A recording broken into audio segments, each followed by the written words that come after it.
আমি উৎপাদক আৰু মাল্টিপল গুণিতক শিকি আছো আজি দুটামান আৰু বেলেগ বেলেগ কথা কম প্ৰথম কথা এক মানে সংখ্যা একৰ কথা কৈছো একটো অলপ বেলেগ স্পেচিয়েল এটা যদি সংখ্যা লোৱা যিকোনো ডাঙৰ সংখ্যা এটা লোৱা 23 টোৰ উৎপাদক কোৱা মোক দুটা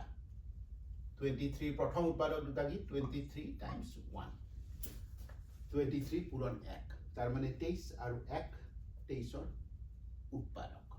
আৰু এটা বেলেগ নাম্বাৰ পাওঁ 107 107ৰ দুটা উৎপাদক পোৱা 107 পূৰণ 1 107টো উৎপাদক আৰু 1টো উৎপাদক এটা বেলেগ লওঁ ধৰি লোৱা 35 35টো হ'ব পাৰে 5 টাইমছ 7 5 পূৰণ 7 5 আৰু 7 35ৰ উৎপাদক নাইবা 35 পূৰণ 1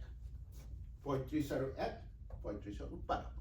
এই গোটেইকেইটা যেতিয়া মন কৰিলে কি দেখি পালা এইটোৱে দেখিলো যে যি সংখ্যাই নলওঁ কিয় তাৰ আটাইতকৈ সৰু উৎপাদক কোনটো 1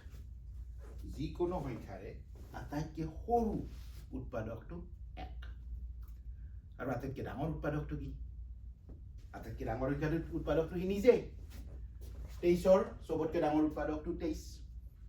107ৰ চবতকৈ ডাঙৰ উৎপাদকটো 107 35ৰ চবতকৈ ডাঙৰ উৎপাদকটো 35 কাৰণ একেৰে পূৰণ হৈ আছে না বাকী যি পূৰণেই নকৰা কিয় 35তকৈ সৰু সংখ্যা হ'ব দুটা সৰু সৰু সংখ্যা যেতিয়া পূৰণ কৰা তেতিয়াহে ডাঙৰ সংখ্যা পোৱা গতিকে এই সংখ্যাবিলাকৰ সদায় মন কৰিবা আটাইতকৈ সৰু উৎপাদকটো হ'ল 1 আৰু আটাইতকৈ ডাঙৰ উৎপাদকটো হ'ল সি নিজে এতিয়া এই কথাখিনিকে এটা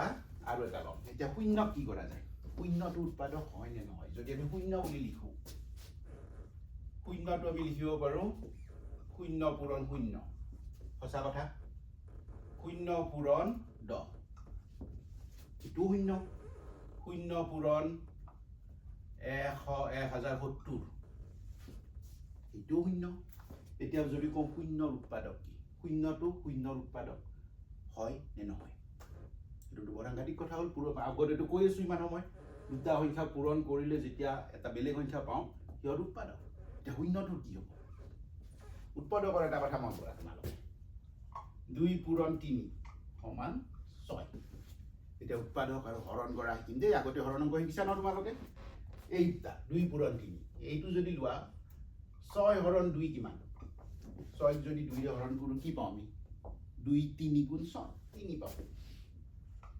6 হৰণ 3 কি পাওঁ 3 2 গুণ 6 2 পাওঁ কি দেখা পালা এই 6টোক যদি এইটোৰে হৰণ কৰোঁ এইটো উৎপাদকেৰে হৰণ কৰোঁ বেলেগটো পাওঁ এইটোৰে যদি হৰণ কৰোঁ বেলেগটো পাওঁ বেলেগ এটা উদাহৰণ লোৱা ধৰি লোৱা 15 5 পূৰণ 3 15ৰ উৎপাদক হ'ল 5 আৰু 3 যদি 15ক যদি মই 5ৰে হৰণ কৰোঁ কি পাওঁ এই বেলেগটো পাওঁ 5 3 গুণ 15 আৰু 15ক যদি মই 3ৰে হৰণ কৰোঁ এই বেলেগটো বাকীটো পাওঁ 15ক যদি 3ৰে হৰণ কৰোঁ সেই ৰৈ যোৱাটো পাওঁ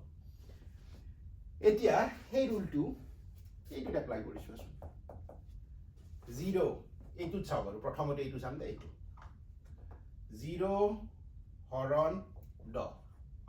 শূন্যক যদি কিবা নাম্বাৰেৰে হৰণ কৰোঁ কি হয় শূন্য হয় শুদ্ধ কথা কাৰেক্ট এতিয়া যদি বাকীটোৰে হৰণ কৰোঁ 0 হৰণ 0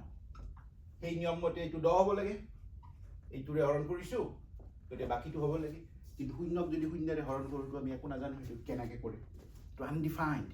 কোনো নাই ইনফিনিটি অসীম বুলি কওঁ কৰিব নোৱাৰা বুলি কওঁ 0 হৰণ 0ৰ কোনো মিনিং নাই অংকত কি হয় সদায় ৰুল মানে ৰুল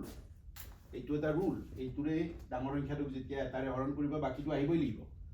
যদি নাহে সেই সংখ্যাটোক ক'ব নোৱাৰোঁ তেতিয়া আৰু তাক ক'ব নোৱাৰোঁ যে তই ইহঁতৰ উৎপাদক তাৰমানে শূন্য এই ৰুলটো ব্ৰেক কৰিছে ন ইয়াতে 0 হৰণ 0 সমান 10 হ'ব লাগিব যদি এইটোত লোৱা এইটো 0 হৰণ এইটো 0 তেতিয়াহ'লে 1070 পাব লাগিব অসম্ভৱ কথা গতিকে এই কাৰণে 0 ৰুলটো ব্ৰেক কৰে 0 যেতিয়া ৰুল ব্ৰেক কৰিব কোনোবা বস্তুৱে যেতিয়া ৰুল ব্ৰেক কৰে অংকক তাৰ টিমৰ পৰা বাহিৰ এই যেতিয়া 0 ৰুল ব্ৰেক কৰিছে তাক কৈছে 0 তই ৰুল ব্ৰেক কৰিছ গতিকে তই উৎপাদক ফেমিলিত থাকিব নোৱাৰ ৰুল ব্ৰেক মানে ৰুল ব্ৰেক